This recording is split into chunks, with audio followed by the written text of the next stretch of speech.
All right. How'd you like that intro? Pretty spiff, huh? I thought it was pretty spiff. Excuse me. I worked on that last night for a few hours. I felt like the show needed an intro, right? And something that had that kind of far effect, and I was going through all kinds of, excuse me, like, I don't know, potential pieces of content like radio signals. Like I must have gone through at least 20 old Russian science fiction movies. By the way, if you ever want to be entertained, go find old Russian science fiction movies on YouTube. A lot of them have subtitles. They're fucking nuts. They're crazy. The Russians had really weird sci-fi movies, and they made them. I mean, they had a party content and all that bullshit, but some are pretty interesting and really strange looking. So if you're bored and want some entertainment, go hunt down old Russian sci-fi space movies. You'll be entertained. Like I said, most of them have subtitles too.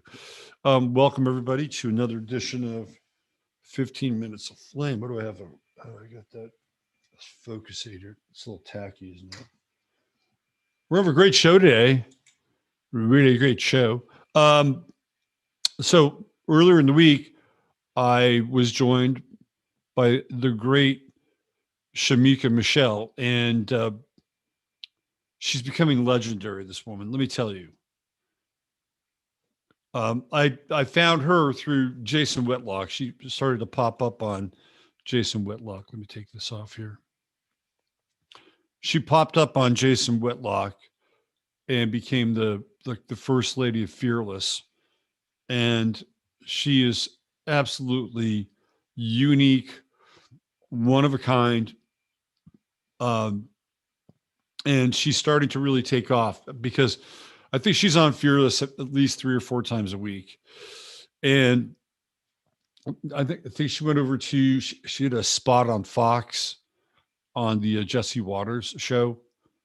So she's starting to blow up. Now she's been around a bit. She's an author. She's written a book about her life, which is an extremely interesting life. She has a podcast that she does as well. And hopefully I'll get to be a guest on her podcast because I found out she's got an interest in astrology. So I put together a clip of she has so many good moments on Jason on FARcast. I put together a clip so that you guys could get a really quick sense as to Shemeka's, how do I say this? Authenticity. So let me play it for you here. All right.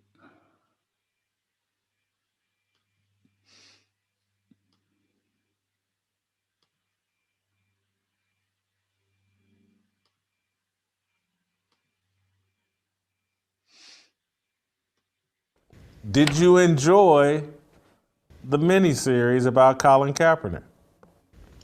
Well, since they did the whole in living color thing, let me do like the 2 gays on there and say, hated it. It was terrible. It was the worst thing that I have seen in a very long time. It was really bad, Jason, really bad. And what did I found its depiction of racism really bad, because I thought it was like, well, this is like some 12-year-old kids and how they perceive, or 10-year-olds, how they perceive racism playing out. And then I thought the demonization of his parents, adoptive parents, I thought that was really bad. And then the way he defined being black, I thought was really bad. But what stood out to you? What made it bad to you? Well, I think when I grabbed my pen and paper was when he wanted to give us a lesson on hip hop. And I was thinking, I have seen breaking, beat street, and crush groove. Like, I do not need a lesson on hip hop from someone who looks like he could have been a backup dancer for Menudo. That was the first thing that irritated me about the entire show.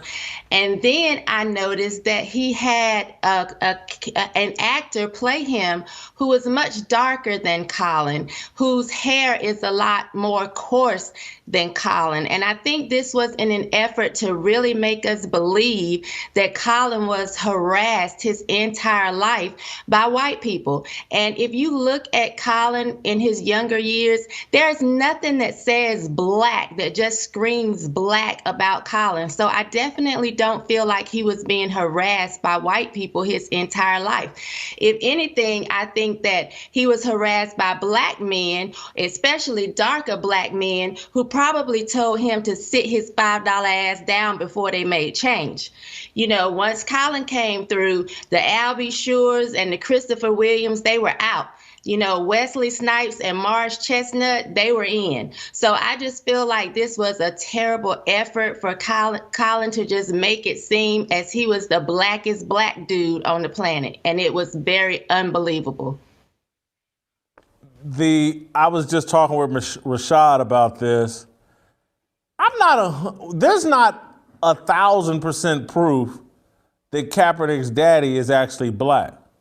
I've heard people argue like he looks more Middle Eastern than black. Yeah, I think we could probably find Colin's daddy somewhere walking in the desert, wearing a pair of sandals, stopping periodically to milk his pet goat. There's nothing that really just screams black to me. His nose, the hook in his nose looks like I could hang my coat on it. I just don't believe the whole, you know, my daddy is black. And I hate to be the one that has to qualify black people, but Colin just comes across so inauthentic that I feel like he opens the door for me to just say, boy, sit down. I just don't believe that. Looks like his daddy Colin looks like he could own a 7-Eleven. Because LeBron James is an intellectual midget. And there are some people that are going to say, well, he built a school. Listen, I don't care if he would have built Harvard. All that shows is that he had the money and the resources to do so. It doesn't mean that he's intelligent in any way. And what I find crazy about LeBron saying anything is that he didn't even seem to address when the other NBA player came out about the Muslims or the people that are being mistreated. LeBron said nothing, but now you have all of this smoke for an 18-year-old. That to me is a coward. That's to me is like, okay, you're boxing with someone not even in your weight range. Why would you have anything to say after what we saw last year? Why not just keep quiet as you usually do? Just be China's bitch and just wait for something in that vein. I think the biggest mistake black women are making is we don't know how to shut up.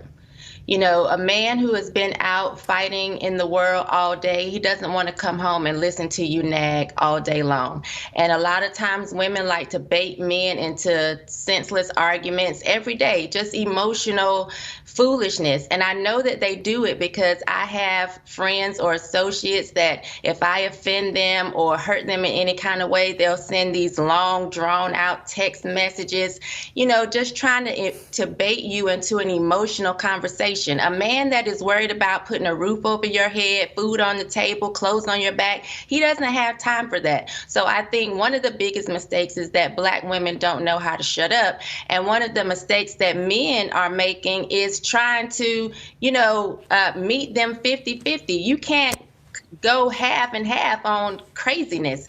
You know, men need to stand flat-footed and have certain standards and require that women meet those standards. Or if not, leave them be.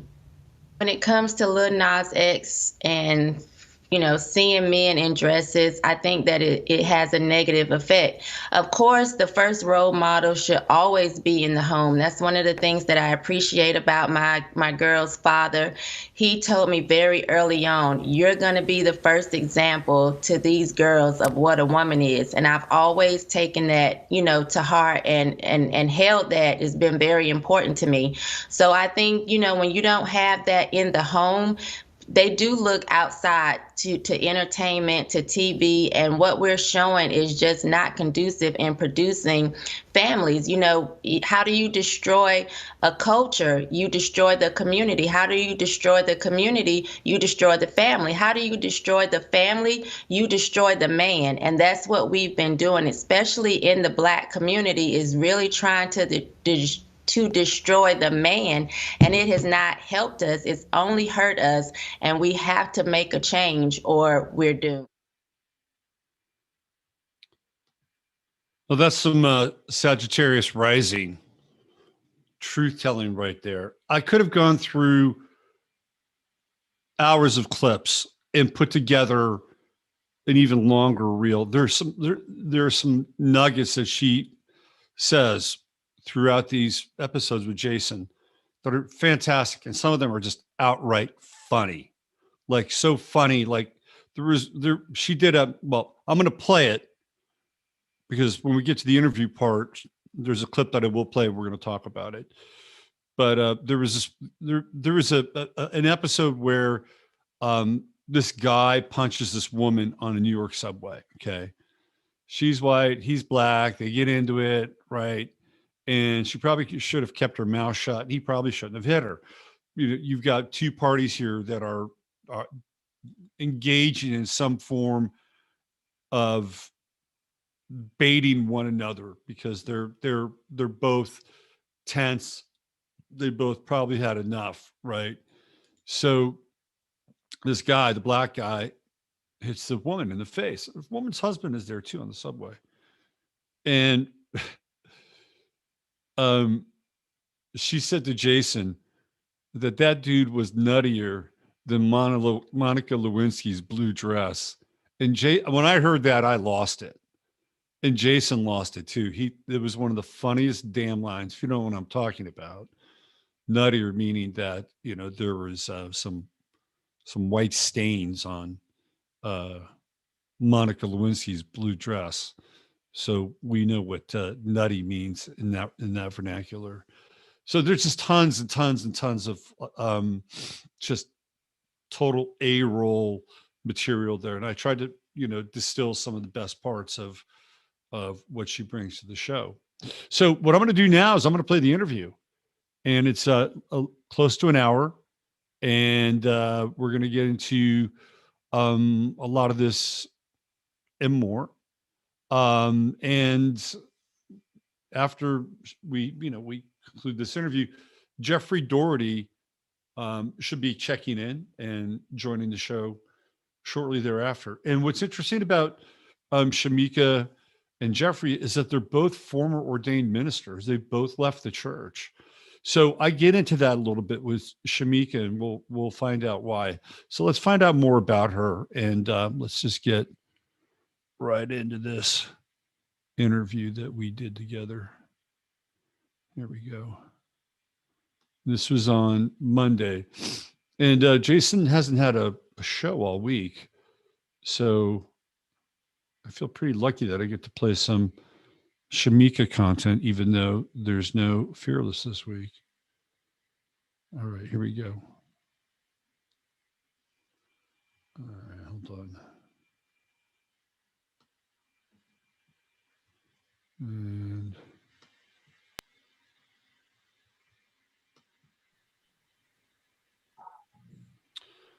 so today, which is a pre-record, and you'll be seeing this on Friday, my Friday show, I'm joined by the great Shemeka Michelle, who has kind of taken YouTube by storm in a lot of ways, showing up on Jason Whitlock's show, Fearless.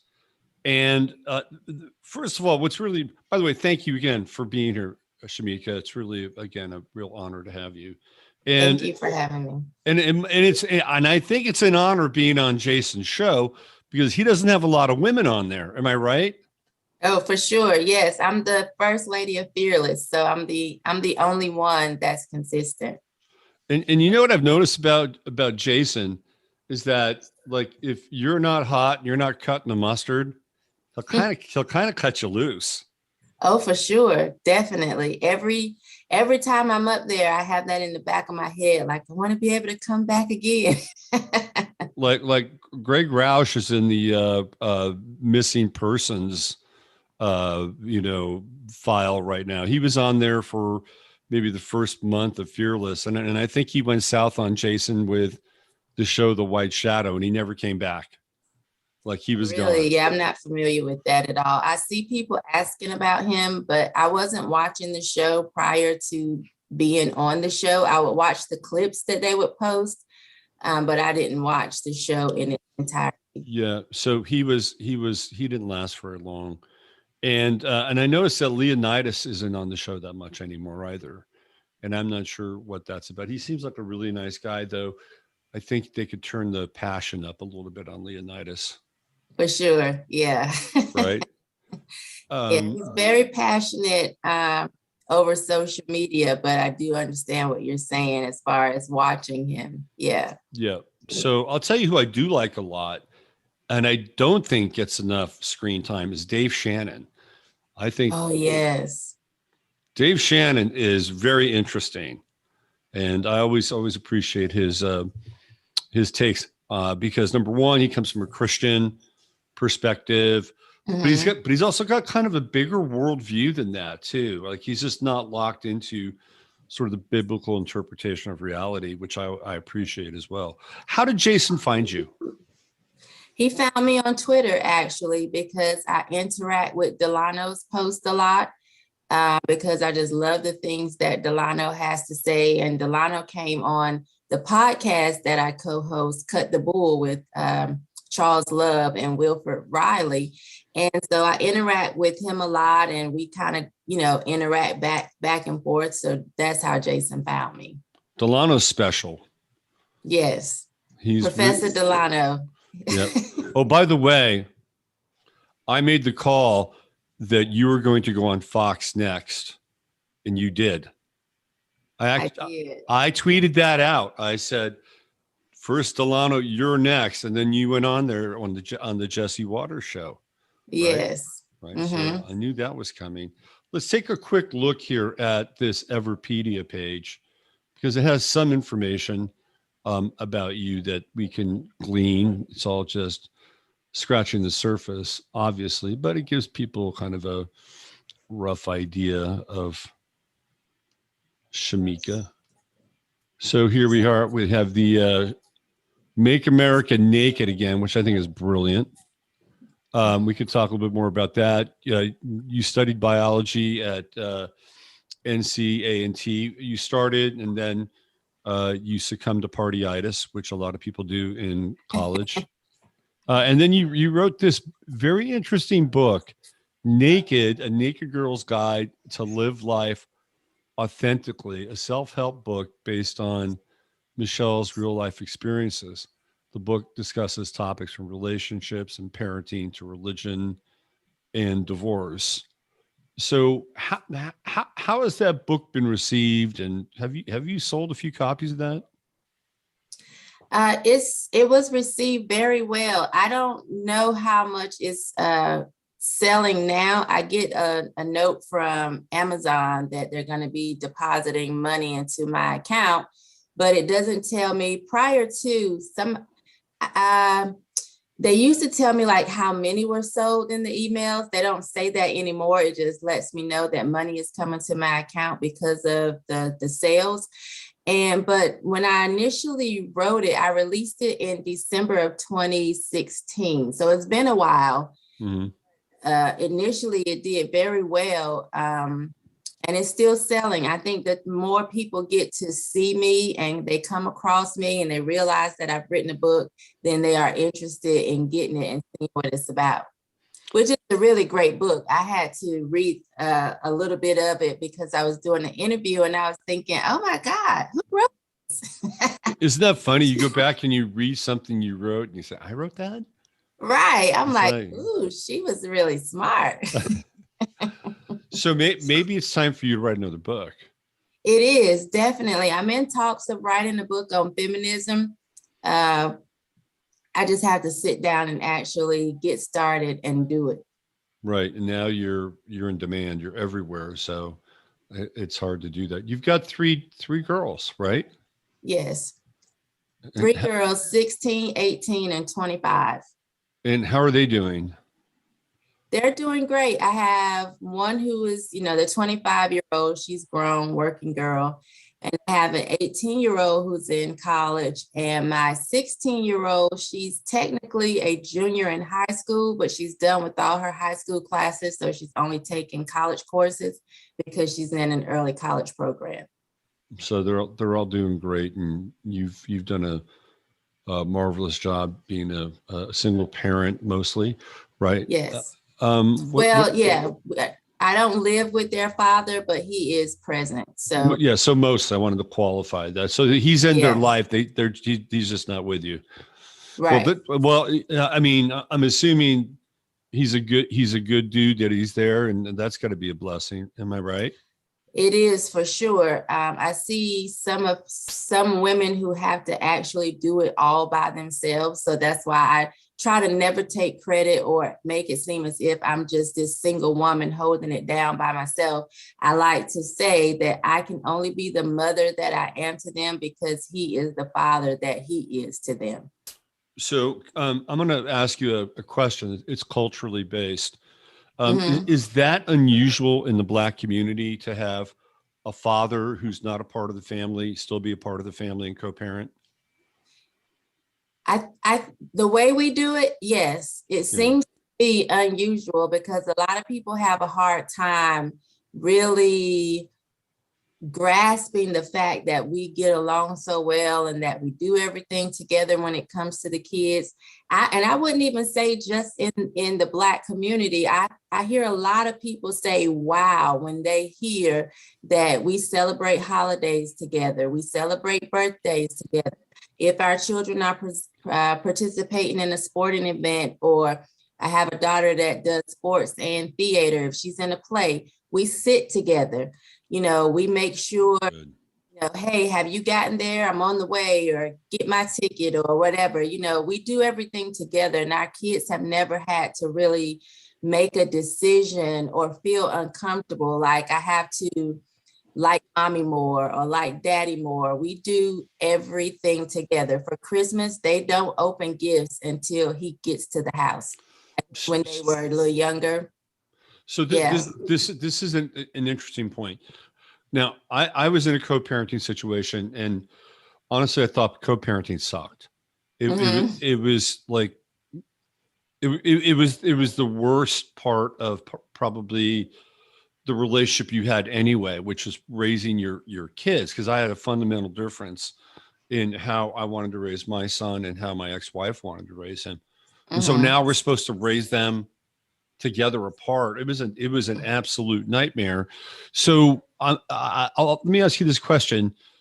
So do you and your ex-husband basically share the same fundamental values, which has allowed you to do what you're doing? Yes, I think so. And not only that, I was looking at someone's Twitter thread when they were saying, somebody was saying my ex got my child the vaccine against my wishes, and I'm so upset and blah, blah, blah. And I was just thinking, I am really blessed that he trusted me to be their mom. Like, he's never questioned a decision, that I've made in reference to them, or I can tell him how I feel about something and he respects that. So even just talking about the vaccine early on, I went to him and told him my feelings on it, why I felt the way that I did. Him knowing that I was a biology major, knew that, the position I took was not just a political position, but that it was also based on what I thought I knew about the human body. And he respected it. Like it was never an argument. It was never any type of disagreement or him trying to bring anybody else into the equation to get me to think differently. It was, this is what their mom is saying, and that's it. That's just what it is. And he's been that way the entire time. You know, he is the one that actually works and provide for the family. I am the primary nurturer. So he's never questioned me on what I thought was best for them when it came to school, when it came to their health. It's always, you know, if this is what you think is best, then this is what I'm going to do. Just as I've said, if this is what you feel is best financially for our family, then that's what he does without me, you know, disagreeing. So we kind of allow each other to stay in our lane, and we work fine together. So it sounds to me like you have the perfect marriage. It's not a marriage. Right. That's weird. Exactly. It's a little weird, I have to say, but it's okay, right? Whatever works. A lot of people say that. And so it's just so funny to me, because I'm like, we really have this co-parenting thing down pat, but people are like, that's kind of weird. And I can say that, you know, when dating other people, they've had to get used to it, because it can bring in some insecurities that you feel like, well, if you all get along this well, do you still want to be together? And it's like, absolutely not. We get along this well because we know it's over. There is no chance of a reconciliation. So we might as well be friends. You know, that's called being an adult, right? Right. You're adulting. And I guess some people would just, you know, find that really hard to wrap their heads around, because most people can't operate from that plane of consciousness. Well, good for you. So let's talk a little bit about your past. Mm-hmm. You were a stripper, which you talk about in your book, and you were Mm-hmm. also an ordained minister, which Yes. is really interesting. Like, you got this heaven and hell sort of thing, Satan center thing, Right. which is not all that uncommon sometimes when you really get into like heavy duty faith, right? You'll find people that are just consumed by God or passion, and it'll move in a lot of different directions. So the stripper part, how old were you and how long did you do that for? So when I started working in a club, I was 18. I was waiting for my 18th birthday, because I said, when I turn 18, I want to be a stripper. I don't know why. I don't know where that really came from or why I had this fascination with it. But I knew that when I turned 18, that's what I wanted to do. So when I turned 18, I was looking in the want ads of the newspaper, and I saw an ad. I was actually at A&T at the time. I was in college, and I called the number. He told me I needed to wear something form-fitting and to come in and let him see me. I did, and he was like, "You're hired. Have you ever danced before?" And I was like, "No, you know, not professionally." And he asked, well, what, he got one of the other girls to come and take me to a stage that no one was using at the time to teach me some moves. And she said, well, what's your stage name? And I looked at her like, what? And she said, you have to have a stage name. You can't allow them to call you by your real name. You want to keep that separate. And so she named me and gave me, she said, well, you can have one of my old names. She named me India. That was my stage name. And she said, I'm going to bring you a couple outfits, because I didn't have anything. And that's what I did. I only did it for, I don't know, several months. I was dating a guy who, I think he got wind of the fact that that's what I was doing, because I was always gone for a certain amount of time. And back then it wasn't popular. Like now women kind of brag about it, like, oh, I'm a stripper, and you have people, you know. Oh yeah. You're it's like a status symbol now. Yeah. Then it wasn't popular, you know, early 90s. So I kept it quiet from people. But then they would see me like after work and be like, why do you have this makeup on? You know, because the women there had, you know, made my face up or whatever. And we were having a conversation, me and the guy that I was dating, and he said, you know, if I ever found out you were doing something like that, I would never talk to you again. And that like crushed me. The thought of him never talking to me again, just hearing how passionate he was about it. I stopped. But I had been doing it for, it was less than a year. Mm-hmm. So it wasn't really long, but that's why I stopped, because he said if he ever found out, and I think he knew, but that was his way of giving me a chance to walk away. And I did. I mean, it's an interesting level of training in some ways, because you're dealing with really basic fundamental levels of psychology, the projection of need, all these, really kind of base human emotions or base human desires. And then you're dealing with what's going on with the other dancers, the power relationship with the owner of the club. I mean, I bet you learned a lot just from those experiences alone. I learned a lot. And I think I was the youngest person there. So like, everybody wanted to take me under their wing. And I did learn a lot. I learned that also that you can kind of get what you want. When they say use what you got to get what you want, I feel like I learned that in that club. Yeah. And also I worked the early shift because I was so young. We had a lot of men that would come right from work. And so they would, I went in at like 4:00 and I would be there from like 4 to 9, maybe 10. So I was there. I was never like one of the late night workers. So I got to interact with a lot of businessmen who were coming straight from work, and that sometimes they just wanted a good conversation. So I'm 18 and I'm just soaking it all in. Right. Very interesting. Then you do a 180, you become an ordained minister. What period was that in your life? So let's see, I was married at 26. So I started preaching, I think at 27, or maybe I was 26, somewhere around 26, 27. So it was some years of, 8 to 9 years after being a stripper that I went into the ministry.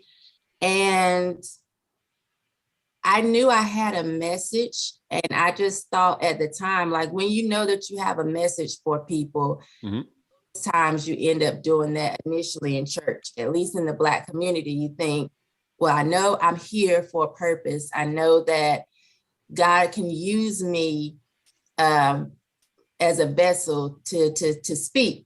I always knew that I had the ability to speak to people. I always knew that I had the ability to say things that some people could only think and would never say. So I felt like I had this supernatural guts, just the wherewithal to just go and say what needed to be said, where some people would not do that. So I knew that I had that, because there were times where I would feel like there was just like this unction, just this push on my back, like, say this, say it now, say it this way. And so I ended up preaching in the church, and I was in the church as a preacher for about 10 years, 10 or 11 years.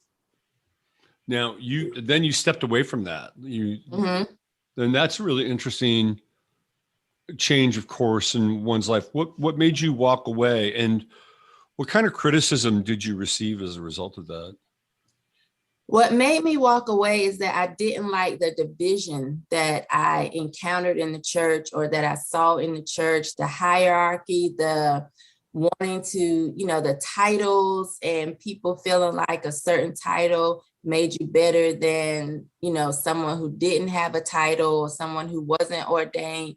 And I just felt like I was supposed to connect with people, period, regardless of what their church affiliation was or their religious belief. I felt like it was now time for me to do something bigger and greater. So I left the church because for me, a lot of it was, well, if you don't believe the way I believe, I can't talk to you. Or if you don't believe exactly what I believe, you're going to hell. Or just because church was so consuming with my time, I didn't get a chance to really connect with people. And I'm not the person that feels like, oh, because I'm a minister and you aren't, we can't talk, we can't laugh, we can't share life experiences.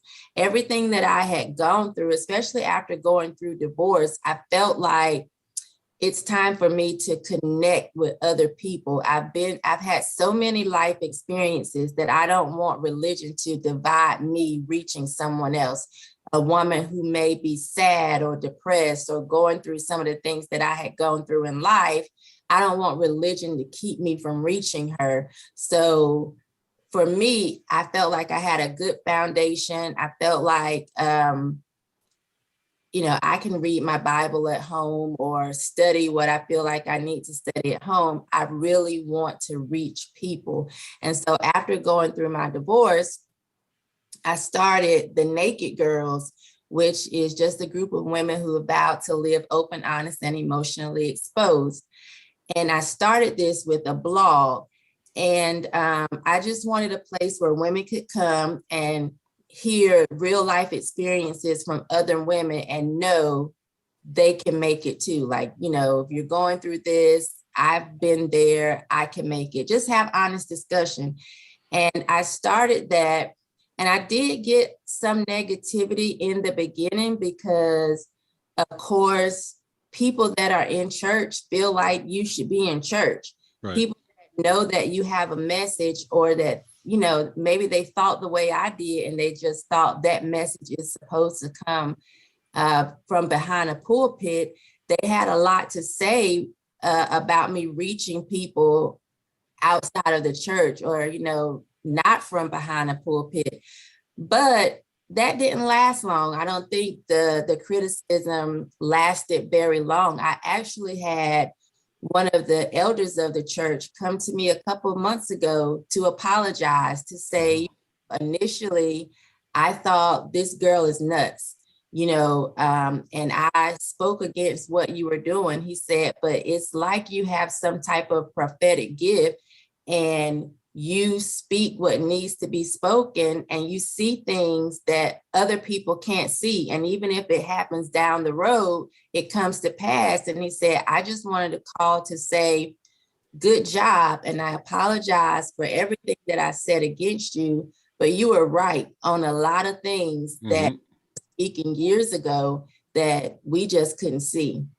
So your ministry became personal. Really, that's what happened. Yes. Yeah. I think that's very inspiring, because a lot of times, and I think Christians are good people. I mean, they have good values and good hearts, but sometimes they just get like hung up on their orthodoxy and the letter of the biblical law and how somebody interprets it. And then things become very narrow and they keep people out that could be real allies to them. Yes. And they don't realize it, and they're not really willing to embrace it. So good on you. It just sounds like to me like you're kind of a mold breaker and a trailblazer, which is what you are. Yes, and my kids say I'm a lot nicer now. Yeah. Well, They thought I was you don't really have to live up to Christian. being a preacher, right? There's something that you got to live up to, right? Right. Like, remember Flip Wilson, Here Comes the Judge? I mean, it's that kind of a thing. Yes. So let's talk a little bit about Fearless. I don't have the clip ready, and I'm not going to go try and find it. But there's this one moment where you tell Jason that you were going to shoot another girl, right? And Yes. and the gun misfired, and you were going to try it again. I think there were like kind of two shots you were trying to get. The look on Jason's face was like priceless. He was like, "What did I just hear?" Right. And I'm like going, "Oh my God, where is he going to go with this?" Right? And Jason's pretty fearless, but I'm sure Jason's also thinking, "She didn't tell me about this.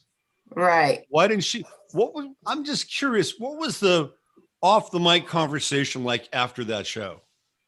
So he basically was just like, you're gonna have to come and explain this to people, because I pretty much so I'm so free from it. And it feels like for me, it's been such a long time that I never really think about how it's going to fall on the people that's hearing it. So a lot of times I'll just say something and I keep going because I'm free from it. Like it happened so long ago. I'm over it. I feel like I repented. I've turned. And Jason was like, you're going to have to come and explain to people and, what really happened and tell us the whole story. And, you're going to have to show that you're remorseful. And I was like, Jason, if they're looking for me to be crying and asking for forgiveness, they're not going to get that.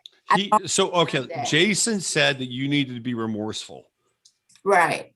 I'm surprised that he would put that condition. And I'm not trying to get between you and Jason. I love Jason, but I'm surprised that he would make that kind of condition. Yeah, I think it was just so heavy on him. He was really thinking, my gosh, if it's this heavy on me, I wonder how it fell on the listeners. And he said that I talk about it as if it's no big deal. And I understood where he was coming from. And I said, I talk about it because it's no big deal, because it's so old. Like if they wanted to catch me repenting and rolling in the floor, they should have caught me years ago when I actually did, because repent means to turn. I've already done that. I'm no longer, that person. So it's going to be very hard for me to kind of present myself as somebody looking for forgiveness when I feel like I've already been forgiven, and he understood where I was coming from, because I can't even remember the scripture that I gave him, but he brought it up in the show that day as well, when I said, something like, that's kind of why Christians irritate me, because they claim they believe certain things, but then they don't live like they actually believe them. Once you have turned away from that, once you have been forgiven, you don't have to walk around with this remorse, like in this place of remorse and guilt. The guilt is gone. Right. If you believe what you can't claim you believe about Christ dying on the cross, the guilt and the shame is gone. It's gone. I mean, you asked for forgiveness. You repented. There was atonement. Like you're free. I mean, you're free. Right. And for you to go back and revisit that and inject a bunch of emotions that might sound pious and somewhat true, but were false, that would be evil. Actually, that would be evil. Right. So he definitely understood that. Like when I said it, it's like, okay, I think because it was new for him and it was new for people hearing it. You don't realize that it's over 20 years ago, it's been a long time.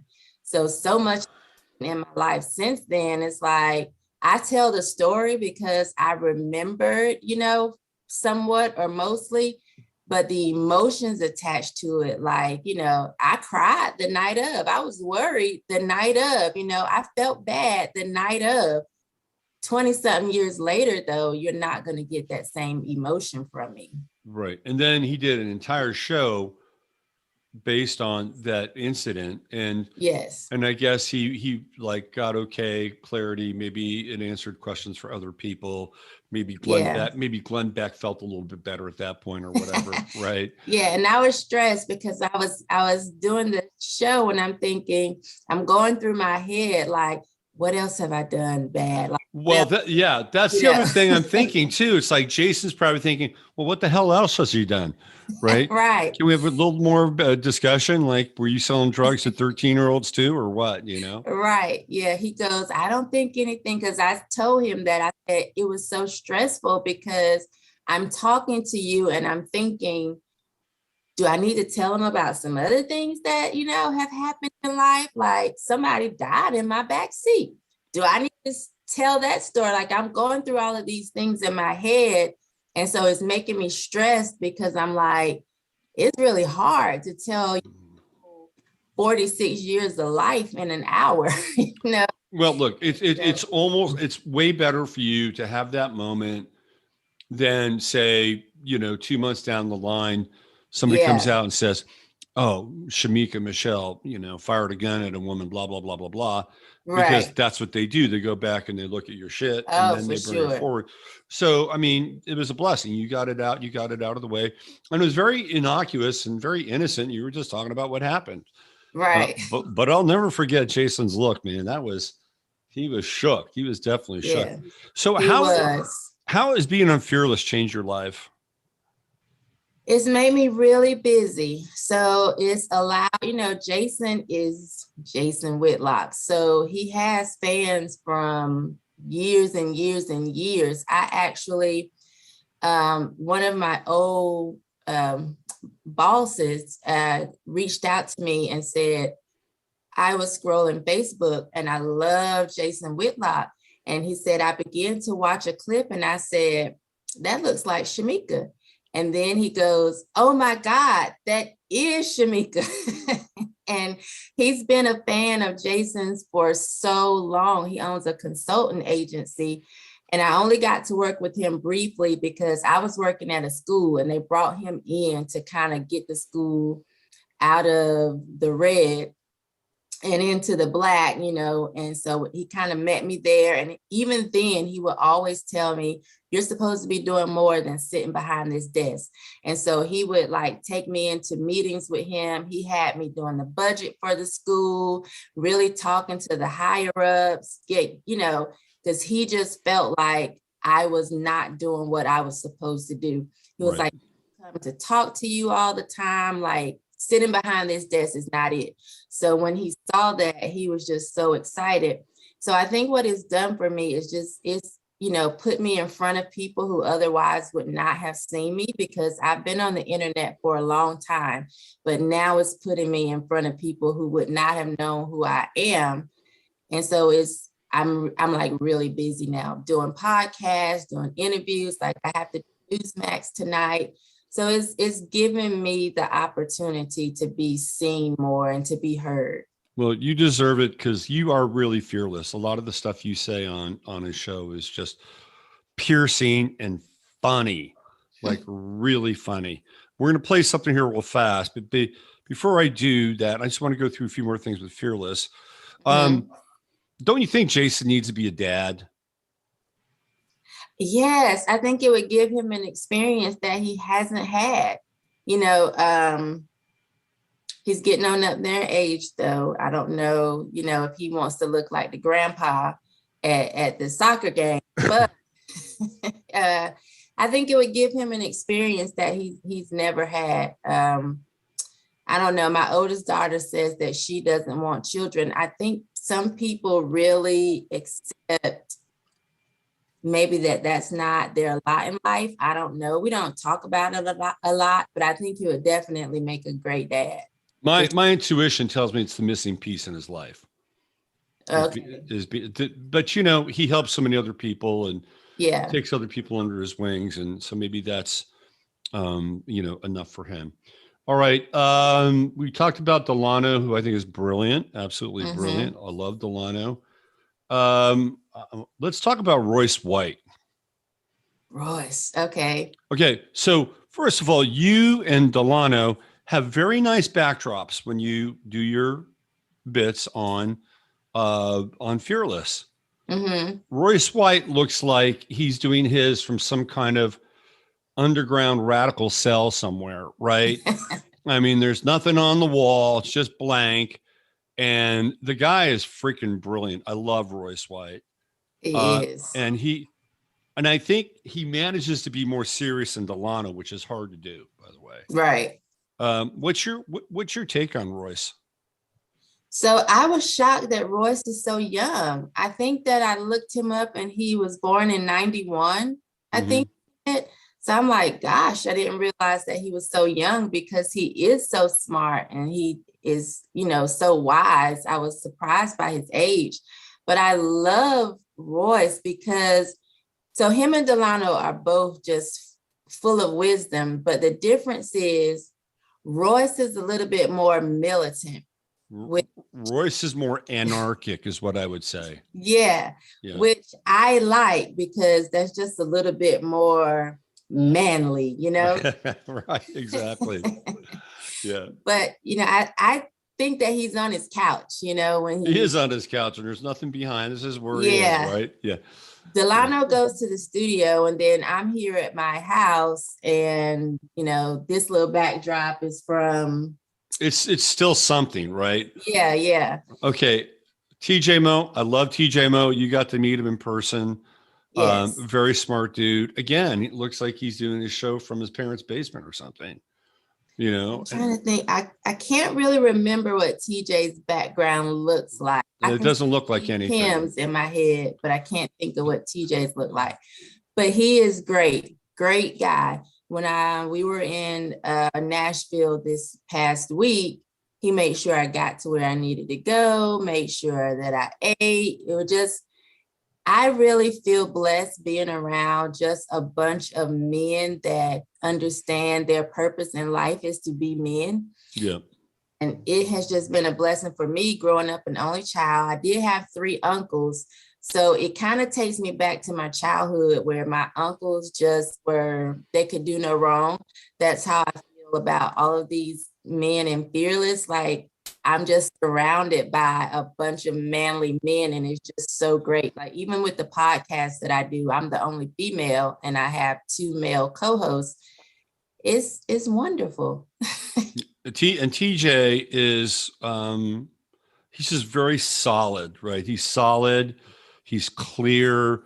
I mean, you could tell that he's worked on himself. He took 3 years off from not making the National Football League and said, who am I? What do I need to know about myself? Right. And it's like, Yes. he's prepared himself to be on this next journey. I was like, and Steve Kim is a trip, right? He's a trip. Is. He's very funny. He's not afraid to go toe to toe with Jason, which I've seen a couple times. Mm-hmm. But me, you, and Steve Kim all have something in common, is that we're all only children, right? Oh. Yeah. So, and Steve cracks me up. But again, Steve, you need a little help on the background there. The Snoopy dolls are little. The VHS tapes. Yeah. It's like, oh, Steve, there's a thing called a microphone. You may want to invest in one. It could be helpful, right? Yes. But yes. he's really smart, and his ability to connect things in pop culture and rap references that make Jason's head spin. Mm-hmm. It's just really impressive. Yes, that's why I can listen to Steve. Like, although I'm not very interested in sports, Steve makes it interesting that I'm like, oh, well, let me go look up this person, or let me go see what's going on with this game or whatever, because he will make a reference that I'm familiar with, whether it's a movie, whether it's a rap song. So we connect in that way. I found out that just as I was watching Insecure this past season, he was watching Insecure. So we would talk on Twitter, like, what'd you think about this episode? Or, and he just knows a little bit about everything. He's been here, I guess, in America for a very long time. I watched some of his one-on-one with Jason because I don't know if you got to see over the Christmas holiday, Jason did one-on-ones with Steve Kim, Delano, and Royce. Saw them all. Yep. Okay. Yeah. And so I was like, wow, Steve is American, and he's just so familiar with everything. But he might be Mexican American, because apparently all he hung out with was Mexican dudes in LA, right? That's Steve Kim in a nutshell. All right. I saved the best for last. Your biggest fan, Uncle Jimmy. He is. Uncle Jimmy is a mess. Like, the Uncle Jimmy that you get to see is really who he is. Like, so I think people meet me and think that I'm a lot calmer than how I come across sometimes in a video or, on Fearless.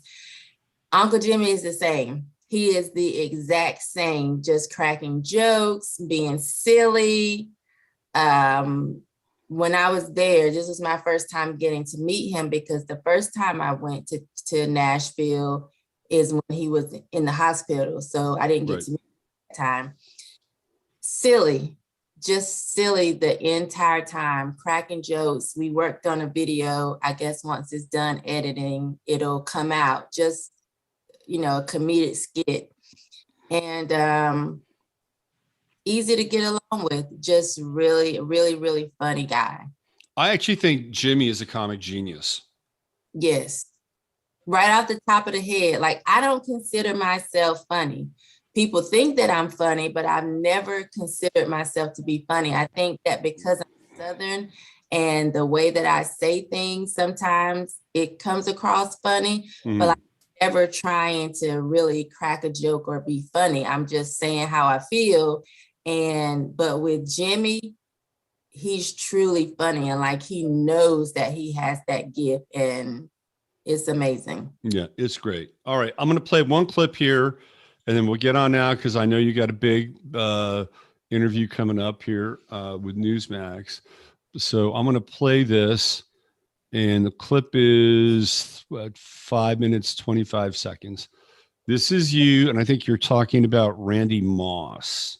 Okay. And Randy Moss and his little pity party. So here we go. And let's do that. There she is. And let's let it rip. Order, let the burn. You know, no one's really worried about Randy Moss, and you shouldn't be either. If there was a fight, the only sponsor would need to be Kleenex to help him with his tears, because he's just crying, you know, like a little bitch. So nobody's really worried about him. He can say whatever he wants to say now in hindsight, but you cried, you looked weak, and it is what it is, and you got corrected by an older masculine man, and that's what needed to happen. And sometimes that's what we need. This is an exhale moment for me, because, you know, we talk about waiting to exhale. I have been waiting to exhale for men to just stand up and be men. So I'm so excited. You know that part in the movie where Angela Bassett throws the clothes in the car and backs the car out of the garage, and then she lights her cigarette and then tosses the match and just walks away from the flame? That's how I feel. If feminism was a house, I would be cheering right now. The roof is on fire. We don't need no water. Let the burn. And now out Jason in public loved that. spaces, we've created a culture and a society and a climate where we have to conceal who we are. We have to live a closeted life. I want to skip ahead to your song. Okay. This song is the best. Hold on. Women are worried. Okay. All right, here it is. So you're doing a riff on R. Kelly, right? Mm-hmm. And you're talking about feminism and this whole R. Kelly kind of riff parody. R. Kelly may be locked up now, sad and brokenhearted, but we're about to celebrate straight men coming out the closet. Women are worried, those who like to be in charge. They're like, we've got to do something before this shit starts. But I was like, shh, bitch, wait a minute, don't you dare try and stop it. Let these men do what they do. They're coming out the closet. Now we have feminists shaking in their Timberlands like, oh, damn, we thought we could replace man. Black girls like, oh no. White girls like, please stop your bitching, for they come together, put us back up in the kitchen. Shemeka, when I saw that, I died. I thought that was one of the funniest damn things. That was brilliant. And you mocked that up just a little bit, right? Yeah. So Jason talked to me that he wanted to talk about, you know, straight men now kind of standing up, masculine men, and they're coming out of the closet. And he said, you know, like, it feels like, you know, R. Kelly's trapped in the closet. And I heard him, and it's like, he was like, you know, I think you could do something about that. And I'm looking, he's like, you got about 30 minutes. And I'm like, okay. And if you know Jason is like, when he says he wants something, that is what he wants. So I'm like, 30 minutes. Thankfully, I was familiar with, you know, R. Kelly. I was an R. Kelly fan. So I'm like, what can I bring to make a point as well? So Yeah, that's kind of how that came to be. So It was perfect. It was one of those moments where the internet just, broke for me in that moment. And Jason, you could tell he had a great time with that too. Well, listen, thank you for coming on today, and I really appreciate your time. And I wish you continued success and even more success. And I hope you get to, build your platform and reach more people, because your message is it's a good one. And it's thank about you. women being women, men being men, getting beyond a lot of the divide and conquer stuff, and finding the real heart in life and in people in general, and Yes. not allowing the ghosts of our past to determine the potential of our present, which I think you're an absolute shining example of. Thank you. I appreciate that. So is there anything you want to share with people, where you're going to be, where they can find you, anything else? Let's see. You said this airs Friday. So, yeah, this Friday, that's right. Mm. Well, I know that I'll be in Dallas for a conference, February 3rd through the 5th. I think I'll be at CPAC this year. So people can really just, I pretty much tell where I'm going to be on social media, but if you go to ShemekaMichelle.com, you find me there. You can find me anywhere. And I'm updating my website so that I can keep my calendar on there and people can kind of know where I am and when or what I'm doing. Cool. And I follow you on Twitter, and so people can also follow you on Twitter as well, which is a Yes. good place to do that. Shemeka, thanks again. Really appreciate your time, and just keep doing all that good work. Thank you. I have a question for you. Yep. So I think, oh, wait a minute. What am I doing here? Somehow I got in my documents and I've been editing stuff that I didn't mean to edit. So I was looking at your stuff, and you're an astrologer. That's right. Yep. Can you tell me a little bit more about that? I am so interested in that.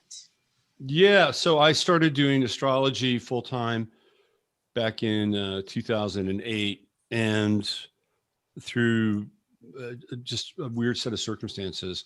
But I'd been studying astrology and a few other things since my early 20s. And that's pretty much how I make my bones as an astrologer.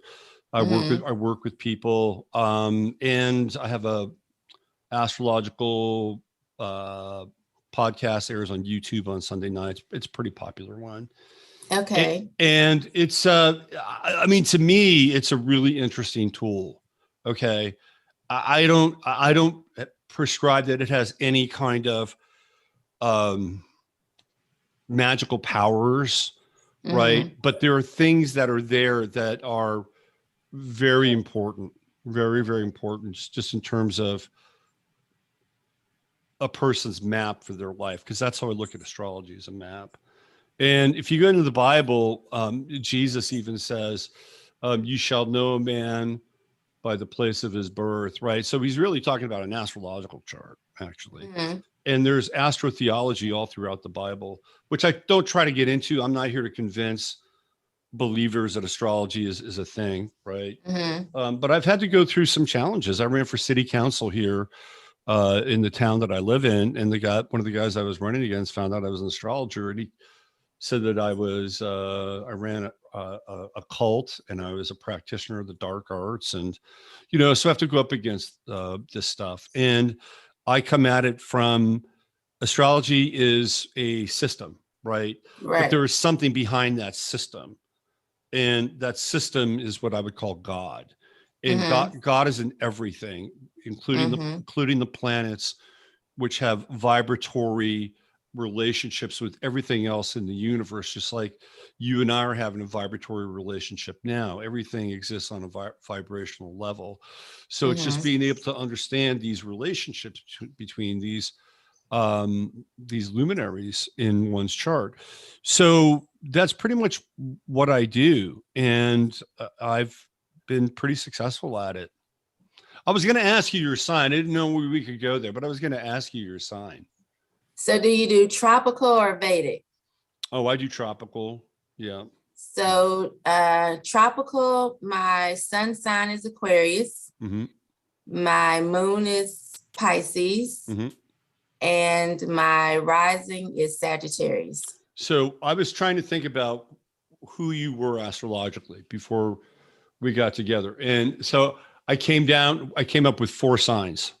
Okay. Right. And the first sign that came to me was Sagittarius. And that's your rising sign. And then I thought, okay, she could probably be an Aquarian because she breaks a lot of these molds. Right. So that was in there. Now the hair threw me off a little bit because you got that's a Leo look, right? With the hair. Right. But I was definitely focused on Aquarius and Sagittarius. And I did for a minute ponder a little bit of Pisces, but you're too fiery for Pisces. You're too radical for Pisces in a lot of ways. So I wasn't that far off, actually. Yeah, you did good. And actually in Vedic, there's no Pisces in my chart. It's just Aquarius, Sagittarius. Right. Yeah. And Sagittarius is the truth teller. So, right. That's where it comes from in your chart is that ascendant. The other thing too, Sagittarius, classic story, Sagittarians will go through the heaven and hell experience, right? So they will go through a period where they're either debauched or they're in their bodies or they're just into experience for experience sake. And then they do this, and they do this flip and they become very moral, right? And they go to the other side. It's a big Sagittarian thing. And then you did it again once you kind of got through your ordained ministry part. And I think that's the Aquarian in you that just does not want to be pigeonholed and put in a bucket. Yeah, for sure. I do not want to be like in a box. That bothers me so bad. Well, if you ever want to have me on your show, talk astrology, I'd be happy to do that. Yeah, we're going to have to do that. I'm actually going to text them right now. So we have to bring him on so we can, for the podcast, because we love talking to different people. Yeah, I may ruffle a few feathers, but that's okay. That's okay. I'm good with that. I'm good with that. Well, listen, thanks again. And thanks for asking that question. That was a cool question. Thank you for having me. Okay. Shemeka Michelle, we'll see you down the road. Have a great day. Have fun on Newsmax. All right.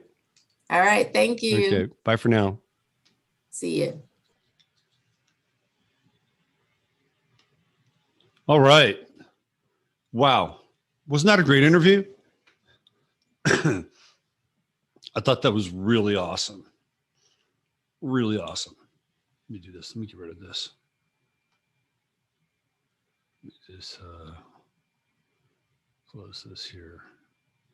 Yeah, that was she's so authentic and so real and so funny. And that question at the end, I'd like to say it took me by surprise, but not really. Kind of did. But I had this feeling that she was into just different stuff, right? Like when you walk away from the church like that, you're going to be into different stuff. Because you're on a quest for truth.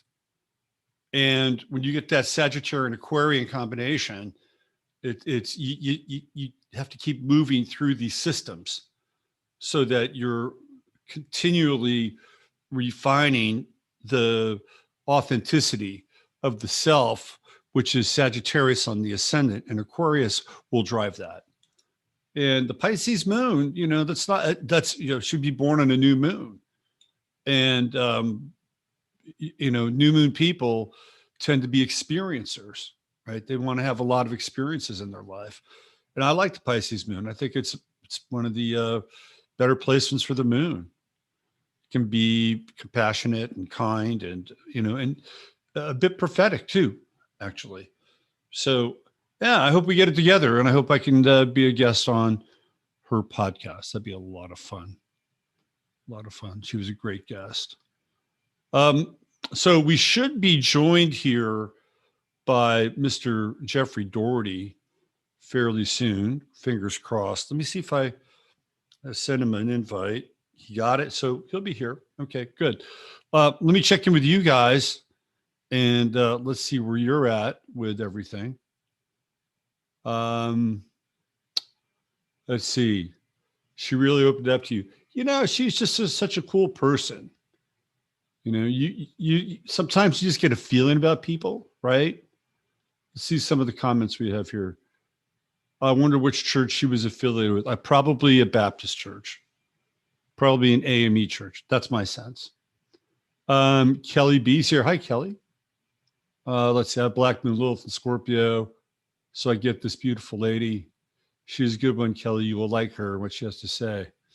Looks like our son's here behind Robert. My youngest brother is, in fact, bodyguard bouncer at a strip club. They're real people, too, although I have, in fact, never been to these places. I'm proud of my brother and happy for him. Also, if we lived in glass houses, damn right. That's for sure. That's not real Christian. Good on this beautiful lady. Yeah, I can say I hope everyone is doing great. For some reason, I can't access the chat on my phone. I'm sorry. It's a YouTube chat. It should be working. Don't know why. Let's see. We got Cece Debisu. Cece, she's a very cool person. Yes. I love her authenticity. Absolutely. 100%. Let's see. Miranda, I notice people who are at peace with themselves always look youthful. That's a really good point, Susie. That is a really good point. It's a hard world to bring children into now. I would agree with that. But if you're the right parent in the right situation, that's what the world needs, actually, in my estimation. Let's see. Steve here. I guess Steve is in here now. He had to work a little bit early on. Insecure, the HBO series, a bit late to the stream. Yeah, whenever they talk about these series, which come up quite often on Fearless, I got to say, I have no clue what they're talking about. I don't have Netflix. I don't have HBO. So I'm just out of the loop on that stuff. Let's see. Listen to Slater for hours. I know, right? I'm telling you, she's going to be, well, she already is a star. She's going to be a big star. I just hope that they don't take advantage for its CPAC, because CPAC is, how do I say this? I think CPAC's a little predatory, but she's too smart for that. She's too smart to be taken in by people that say, oh, you're going to be the next Candace Owens for us. That's what I think. Let's see. Well, she knows her three most, I think she knows a lot. She knows a lot about astrology. Yeah. She did open up. Absolutely. And if you can go back and you can watch her, you could go and see some of those clips on YouTube with Jason and Fearless. And some, look, there was some stuff I really wanted to put on and I couldn't do it because you would have watched like 30 minutes of just her doing those clips. They're that good. I had to be very selective. Paul Netton in the house. What's going on, Paul? Good to see you. What'd you guys think of the intro? Did you catch the intro? I'm a little proud of the intro. Can you tell? What's Netflix? Oh, Ralph, you're too funny. You're really funny. Natasha, I'm an Aquarius sun born in a new moon Aquarius for this time. I can really, and can I chat? Yeah, I can really turn. Yeah, absolutely. Yeah, the story with her and her husband raising those kids as a co-parenting situation, man, it's got to be a little inspiring. Speaking of inspiring, let's bring on the Reverend, the Irreverent. That's what we're going to call him, the Irreverent Jeffrey Daugherty. Let's bring him in.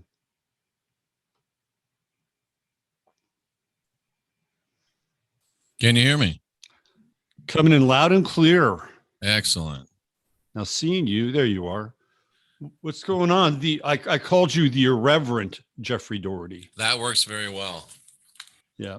So how are you? I'm good. How are you doing? I'm doing better. I got whomped by some, just being run down and detoxifying some crap. But Caught up to you, huh? yeah, I'm coming back to the land of the living now, though. So it's been good. Well, we were supposed to do this last week, and I couldn't do it. I mean, I couldn't get out of bed last week. So, well, that's no good. I'm glad you're better now. Whoops. Yeah. Where'd you go? Yeah, I'm here. Okay, there it is. All right. Did you happen to catch the Shemeka interview by any chance? I did not. I'm like a creature of habit, so I got to do my my sauna and my cold plunge, or I don't feel right. So, Right. Okay. I hear you. If you get a chance, you have any time, go just check it out. Because like yourself, she was an ordained minister. oh, okay. And she did it for about 9 years, and she walked away from it. And now she's on a different path. And we talked a little bit about that. So you might find that of interest. Yeah, I'm looking. Is it the Aqua Ready Steady Go? No, she was just on just now. Oh, okay. On this show. Yeah. So at your leisure. And Jeffrey, she might even make a really great guest for your show as well. You guys might have a lot to talk about. I'll definitely check her out. So what's going on in your world, Mr. Heartland in America at night? Well, we're doing good. We're just starting to get more and more people listening, and the whole thing is, not so much to get a bunch of subscribers, to soothe their ego, but to get a bunch of people to get a message out that you think needs to be heard. Right. Sorry, I'm looking for my block I put my feet on. There we go. Okay. Are you in? Just a second. All right. Yeah, the housekeeping lady was here and she always moves it. All right, we're good. That damn housekeeping lady. She's great, but messing with your reality there. A little bit. Yeah. Well, that's cool. So there's a few things I want to talk about. Okay. What's going on in the world. We'll cover some world topics. Right. But we're on YouTube, so we got to be not talk about the obvious things, right? Not say the obvious words. So we have a phrase here that we use when we want to talk about the thing that we can't talk about, and it's called a carjack. Okay. A parjack? Carjack. A carjack. Okay. Carjack. So if you want to talk about what's going on with the complications, right, around the carjack, we can talk about the carjack. Gotcha. Okay. So we'll just we established carjack as our code word a while back. That makes sense. We'll talk about some of that, but let's talk about you a little bit. Okay. First. Okay. Now, Glenn told me that you played arena football. Is that right? Well, that's kind of that's a very colorful way to put it. I was actually trying out for the first year of arena football with the Tampa Bay Storm and made it through a few cuts, but I never actually made the team. So yes and no is the answer to that. Okay. So did you play college football? Yeah, a little bit of college football, played high school football. I get injured during the college experience. So that's about the extent of my football career. And where did you go to college and suit up? Appalachian State. Okay. Which is, by the way, one of the great Division II powerhouses. I think they got bumped to Division I at some point. Am I right? Well, it wasn't when I was there, but it's sure. Yeah. Appalachia State, though, is like a major like college powerhouse for it's like level of play for a very long time, right? Yeah, they always compete for the national championship in their division, and they, of course, are famous or infamous if you're from Michigan for beating Michigan at Michigan some years ago, and one of the bigger upsets ever in college football. So you got frozen on me. I can hear you, but your image has become frozen. Looks good on my end, but that doesn't matter, does it? Well, At least you don't look too bad. Well, that's good. Little deer in the headlights look. But let me see if I can shut some stuff down and see if that helps. Okay, that I've got everything shut down on my end. Okay. Let's see. Why don't you do this, Jeffrey, really quickly? Because if you need to, you can always sign back in. Can you just hit refresh on your browser there? See what happens? Yeah, you bet. I'll open the browser back up. And we'll refresh it and see what happens here. Looks like I might be lagging a little bit on my end. Looks like I might be lagging a lot on my end. Yeah, so you're frozen, but we can hear you. Okay.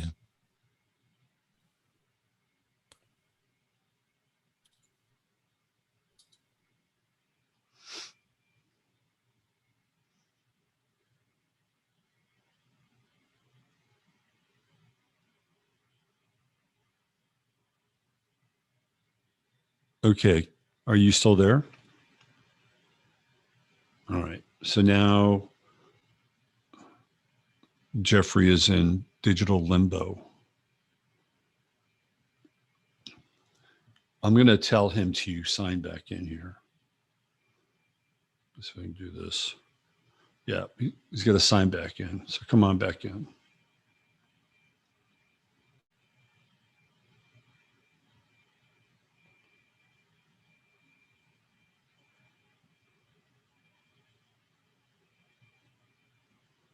Let's see. You should be able to process that link and join us. And we can get the party started here. These things happen, especially during Mercury retrograde. Speaking of Mercury retrograde, all this truck stuff is going on during a Mercury retrograde. Don't you think that's interesting? And it's in Capricorn. So instead of like doing their appointed journeys and delivering their goods, they're doing something different, right? They're reversing their ritual. They're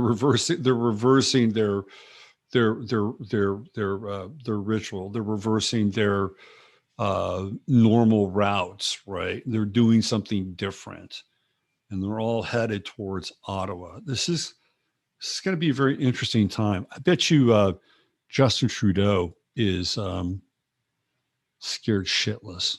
Apparently, he's kind of in hiding now. That's what I think. That's what I've heard. Supposedly he has COVID. Let me see if I can invite Jeffrey again. Let me see. It says his internet is out. Uh-oh. Problematic. Houston, we have a problem. All right. So let me just do this.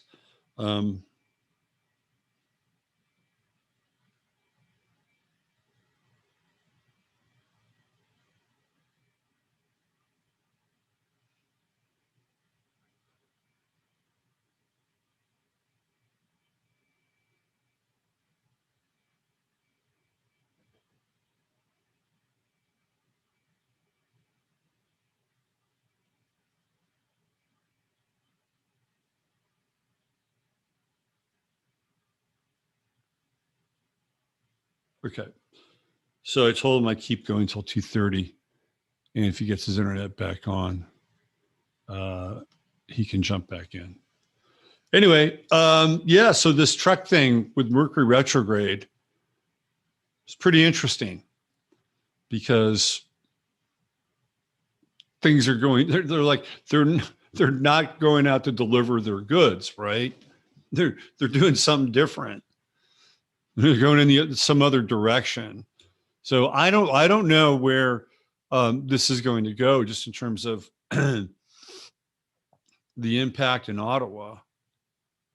But it feels to me like it's more than just trucks. Like apparently there's other people that are going there. And this is, I don't know what the weather is like in Ottawa right now, but I bet you it's pretty damn fucking cold. And so it's not just trucks, but we're, people with cars. And so we could have a major uh, event in Ottawa with this thing. And you just don't know, where the hold on. You just don't know where the Canadian government will take this. I mean, they could deploy troops. It could get, if they're smart, they won't. If they're smart, what they'll do is they'll just try to keep it under some level of containment and wait for people to get too cold or not have enough food or whatever, right? And dissipate the event. I would not be surprised if they use some kind of stealth technology in order to make people's lives more difficult, just like Jeffrey can't get on the internet right now. I wouldn't be surprised if that happens. You could see some maybe 5G deployment or even some technology that they can muster up. LRADs, what is it? The Cuban disease, right? Where all the people in the consulate in Cuba, in Havana, was it Havana disorder or something like that? I mean, I could see some of those things happening, that they could deploy some stealth technologies, which would make it difficult for people to stick around, because that's sort of where we are in a lot of ways with a lot of these technologies anyway. So it's going to be interesting to see what happens. Now, apparently Biden is going to Pittsburgh and going to talk about infrastructure. And of course, what, a bridge blows up or some shit like that. Didn't that happen? Oh, gee, coincidence? Yeah, I don't think so. I don't think so. That's not a coincidence.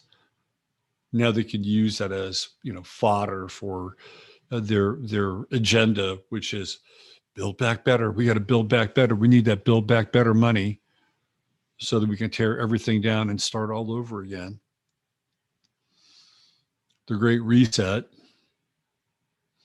Let's go. Let me check out the news. Let's see if there's something going on. I got to do a few things here in the news world as we potentially await the return of Jeffrey Daugherty. Let's see what happens here. And yep, still no Jeffrey. Okay, so let me check out some of the news. Let's see where we are.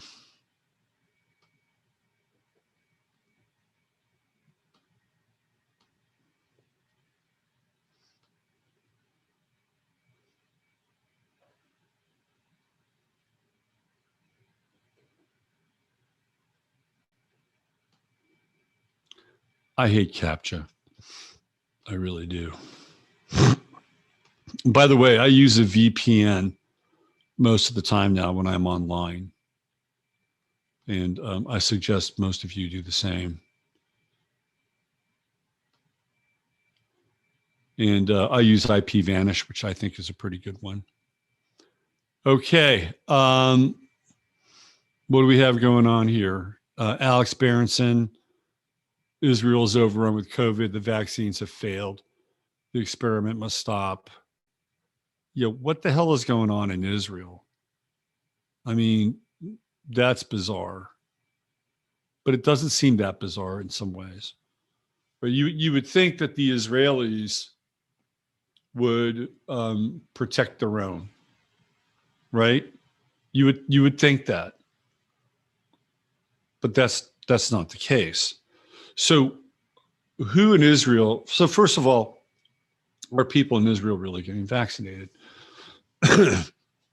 Excuse me. We have to ask that question.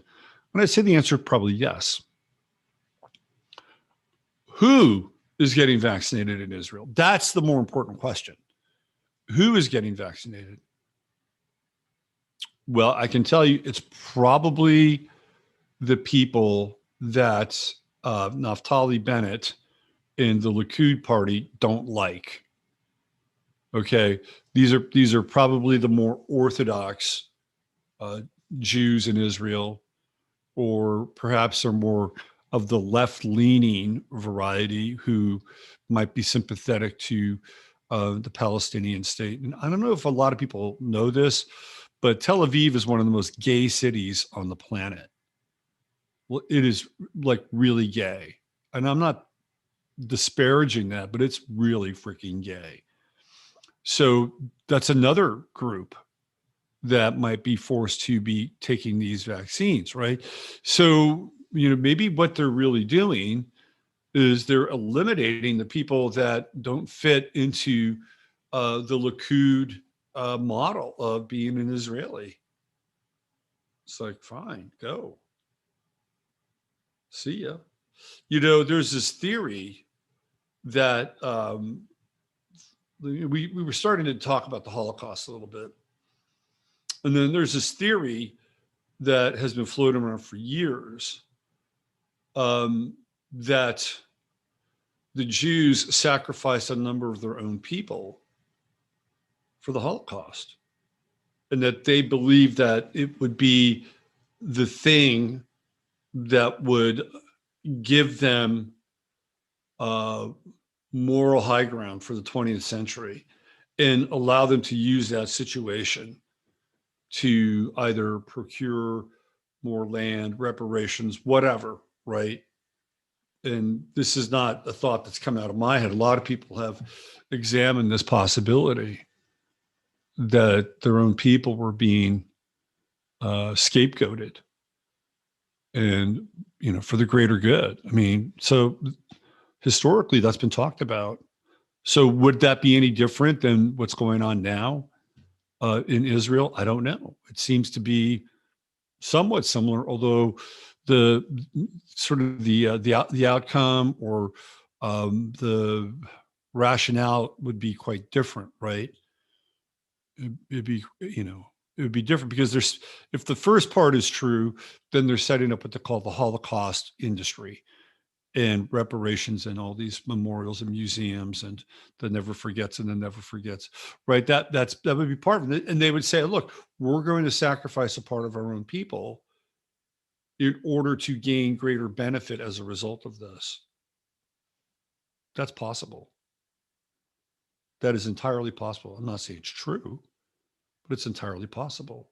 So we're seeing something again in Israel. It's very theoretically similar, but this is different. Like, why, if we could postulate that was part of the reason why, because the reward and the outcome of that sacrifice would essentially give them spiritual, moral, and in some ways even economic clemency for the rest of the 20th century, then why not? It's a big power move. But this is not a power move to to tout the vaccines, right? Bennett's touting the vaccines and then showing the rest of the world that not only do they not work, but they're losing people, right? So what would be the rationale behind that? Because that this is a country that is not stupid. Like, they're not stupid. They're very clever. And, they've managed to carve out in some ways, a dynasty in the middle of nowhere since 1948. Okay. So you can't be stupid and do that. And this is a country that thinks things through well in advance. Trust me. So why would this happen this way? The only thing I can come up with is that they're getting rid of people that they don't want. Plain and simple. That they'll get rid of the non-Likud threat to their government. They'll get rid of the Orthodox threat.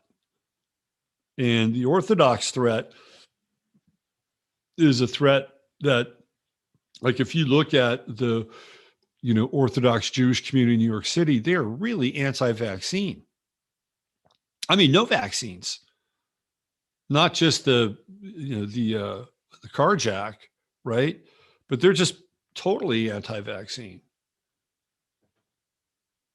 And they're Orthodox, that they believe that putting something inside of their body that is not, consecrated by God is an affront to them and their body and their spirit and God. And guess what? They're right. They're absolutely right. And I've played videos before of these Orthodox mothers in Brooklyn, taking this rabbi doctor to task, and basically ripping him a new asshole. They don't take any shit. So those people exist in Israel, right? They're there, and they have the same kind of, kosher beliefs about the body that they do in, Brooklyn. So Naftali Bennett and the Likud, they're Zionists, and they have nothing to do with the Orthodox culture or faith.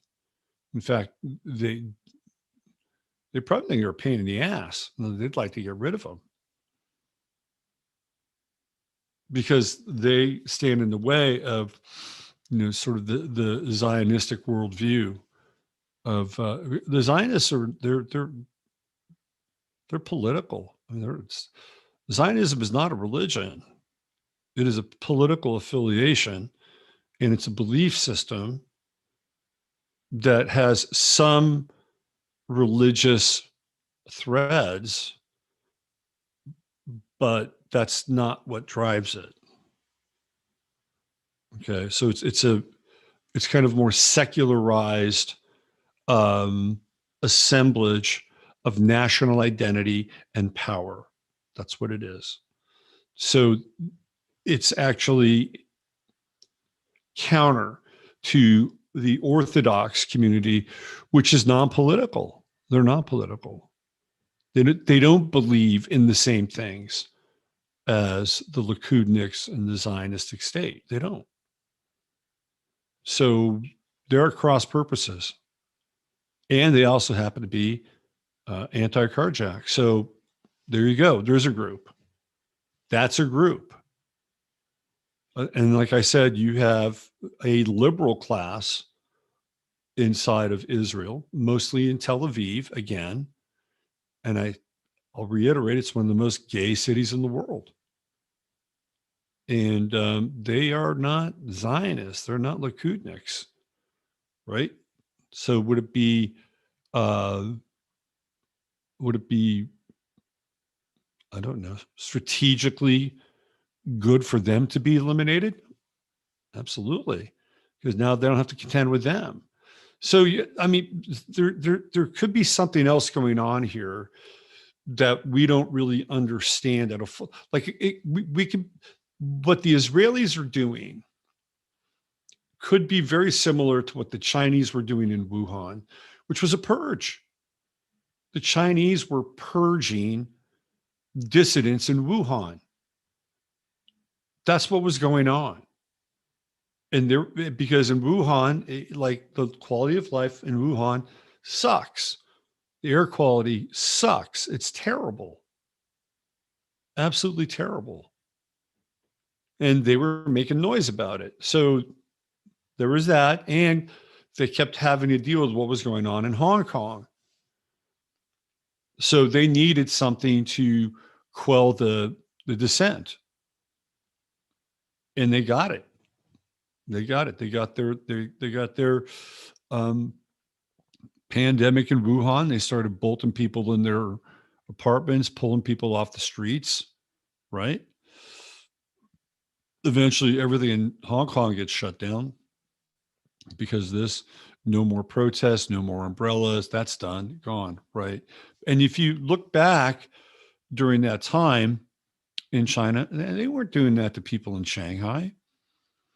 They weren't doing that to people in Beijing. There are a number of other large cities in China, and it just wasn't happening. but it was happening in Wuhan because there were people in Wuhan they didn't like, and they don't want a threat. So there was a purge going on.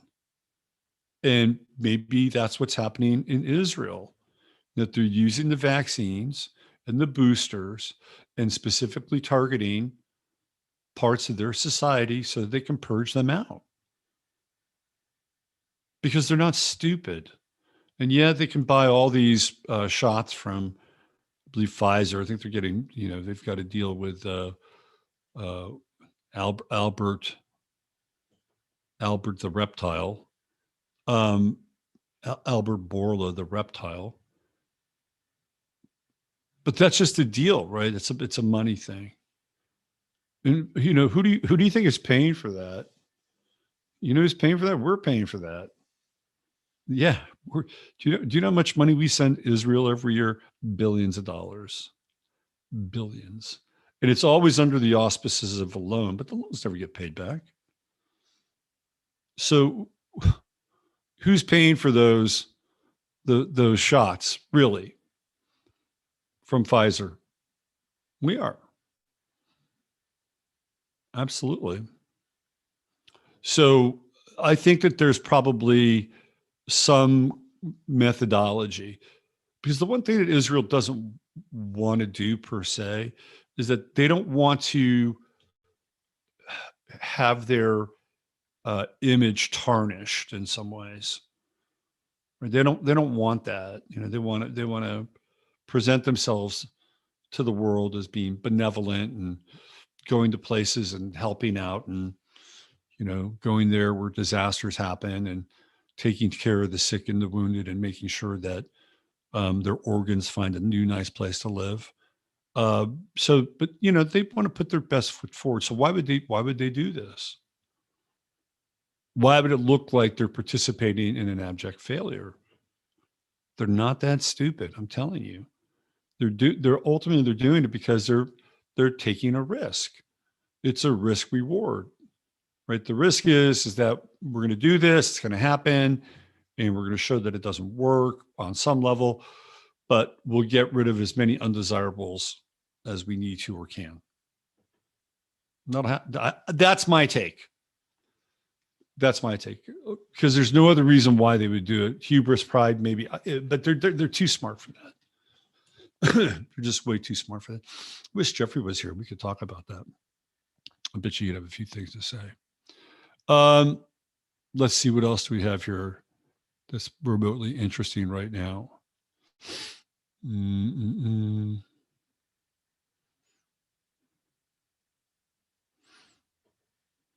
Let's see, just cruise through some of these headlines. Vaccination of children began in Russia.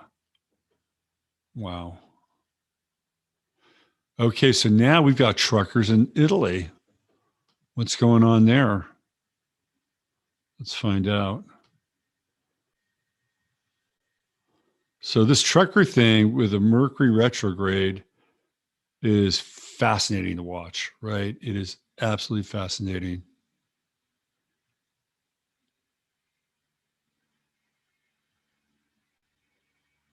Here, let me show this to you guys.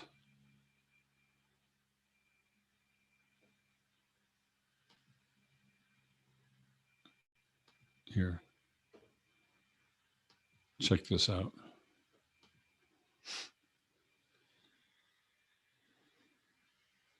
Let's see, where are we? I have to find my...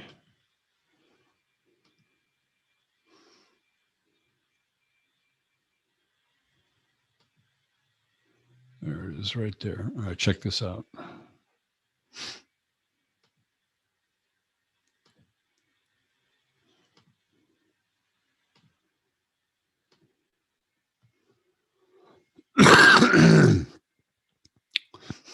So this is apparently this is in Italy, and it's in solidarity with the truckers of Canada.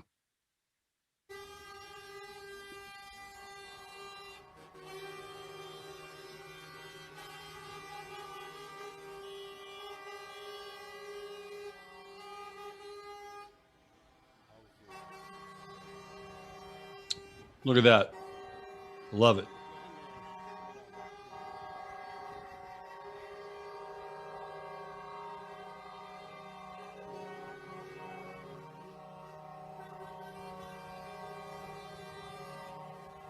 Look at that. That is fucking impressive.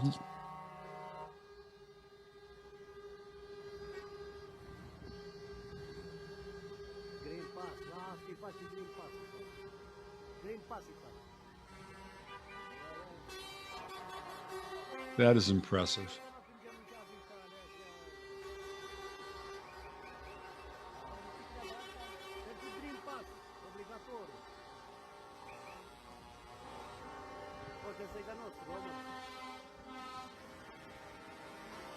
That guy's got his doors open. I mean, this thing just keeps going on and on and on. Wow. Okay, so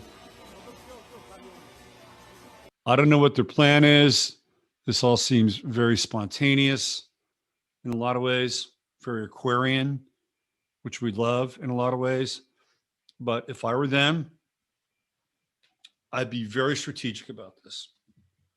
And here's what I would do. If you're in Italy, right, you go to the I don't know, what is the capital of Italy? Is it Rome or Bologna? I don't know what it is. I'll plead the ignorant American on this one. But you go there and you get your trucks there and you blockade it. That's what you do.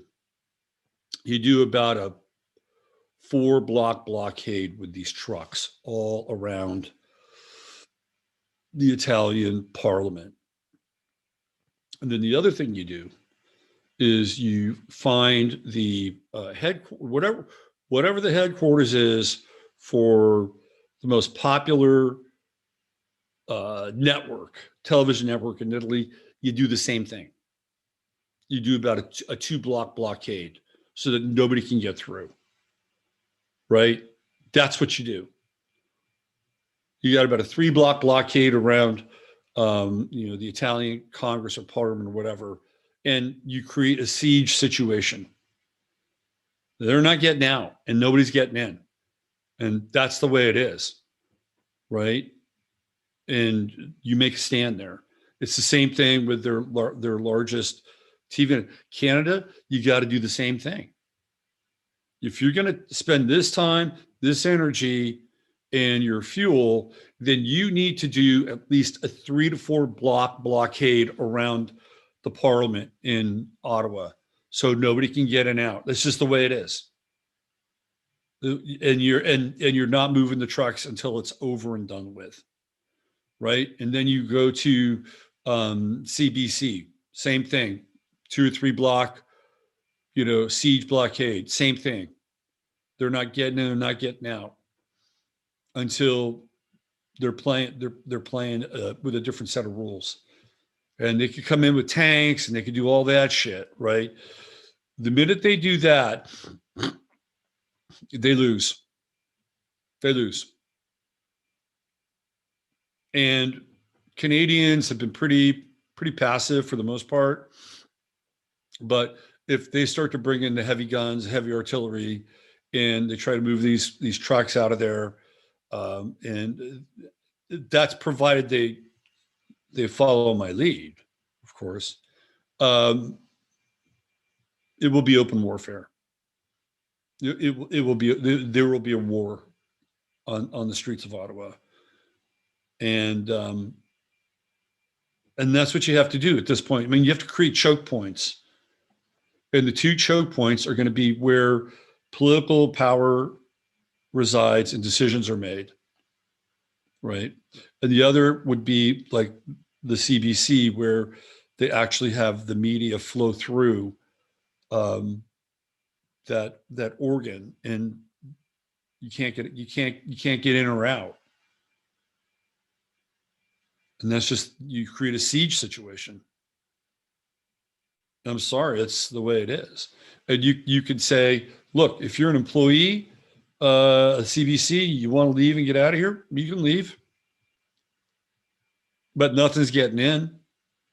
That means there's going to be no food, nothing. You want out? Time to get out now. We'll give you a 24-hour pass to get out. After that, nothing's getting through here. Period. End of story. And so, what will they do? The government will seize CBC, whatever, take it over, start broadcasting from where? Ottawa, where they can't get into the parliament. So this is people do have some power here, and the siege is one of the greatest tools in modern and not so modern warfare. If you're able to create a siege-like situation, you can basically starve people out and force them to do things that they may not normally do.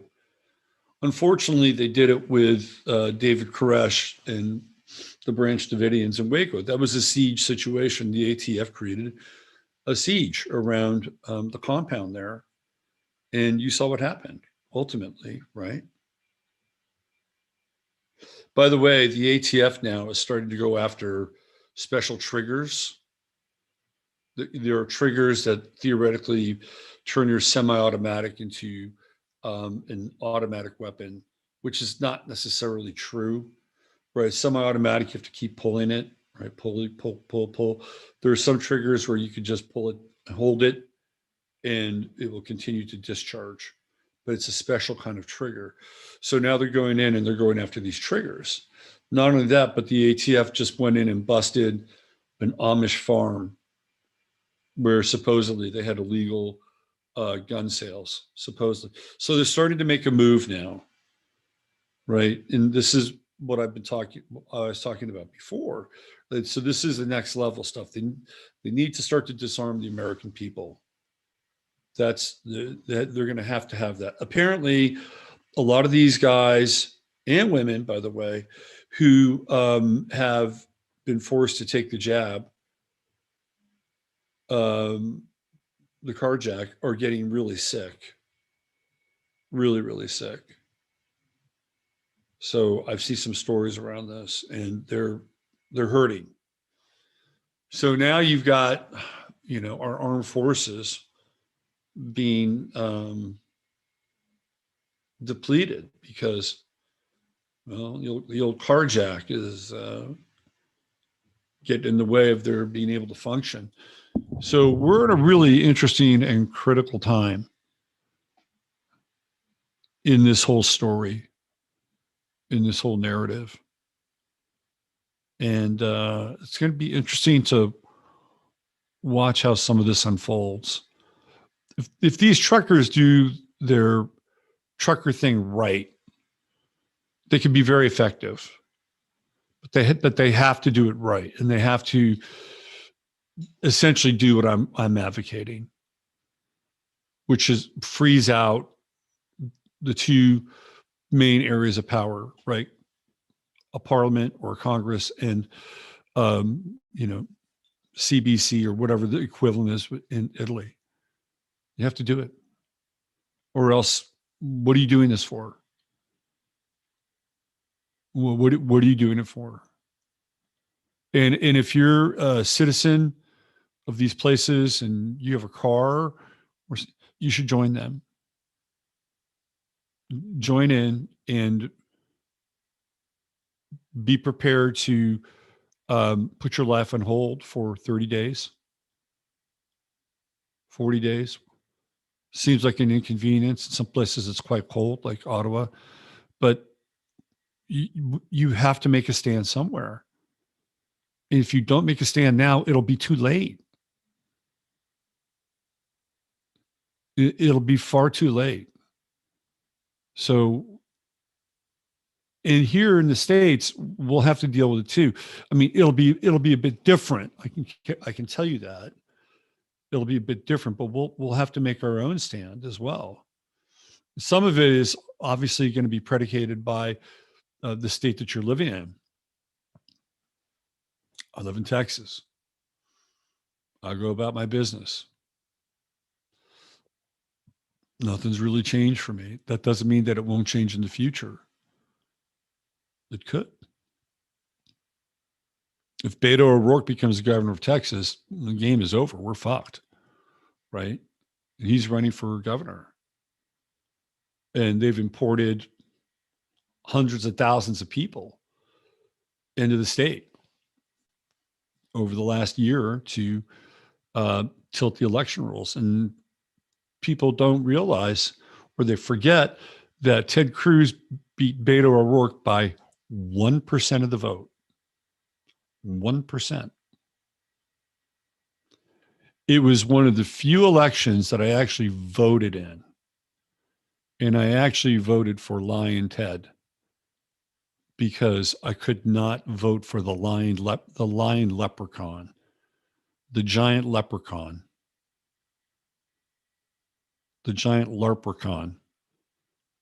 whose wife is the daughter of a fucking billionaire.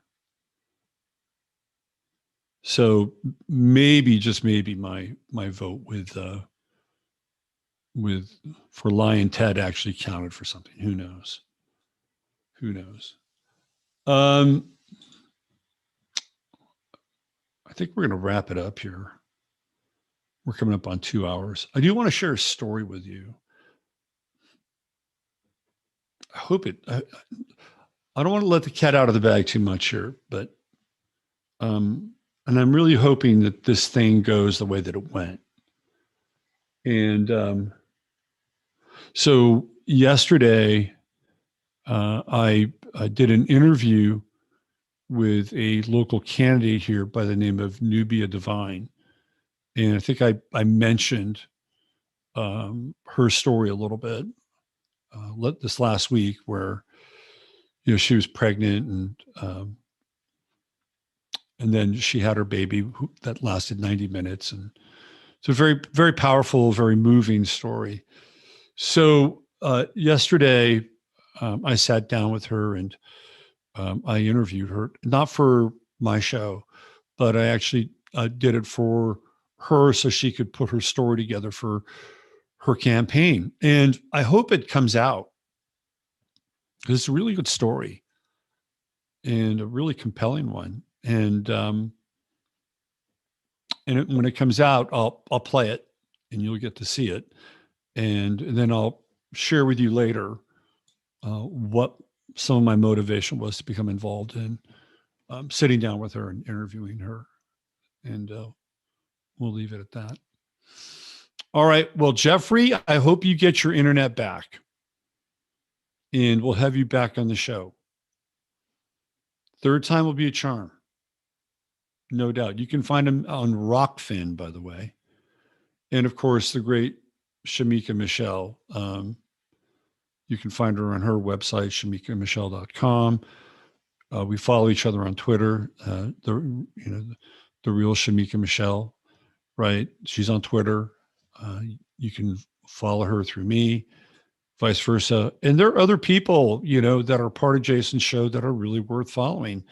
Delano Squires is a great follow on Twitter. Delano's really, really smart. And I really appreciate his intellect, piercing intellect, which I think got wasted on Tim Pool's show the other night, but that's another story. And Royce White, I follow, but I don't really see his tweets all that much. But Delano's definitely worth a follow. And so is Dave Shannon. I really like Dave Shannon. I would hope that Jason has him on a bit more every now and then. He lives up in Idaho. He's got 7 kids. Very smart guy. Super, super smart guy. And Steve Kim is a good follow too.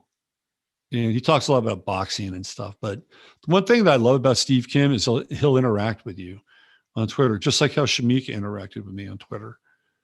And so those are, and of course, Jason's a pretty good follow as well. But Shemeka and Delano, definitely thumbs up. Always having super intelligent contributions. All right. We'll be back on Sunday night with the Sunday night show, Sunday Night Astro Live. And again, I'd like to thank Shemeka for being on the show. And use your head in order to discern what's real, your heart to discern what's possible. Stay healthy, people. Stay healthy and stay upright and stay together.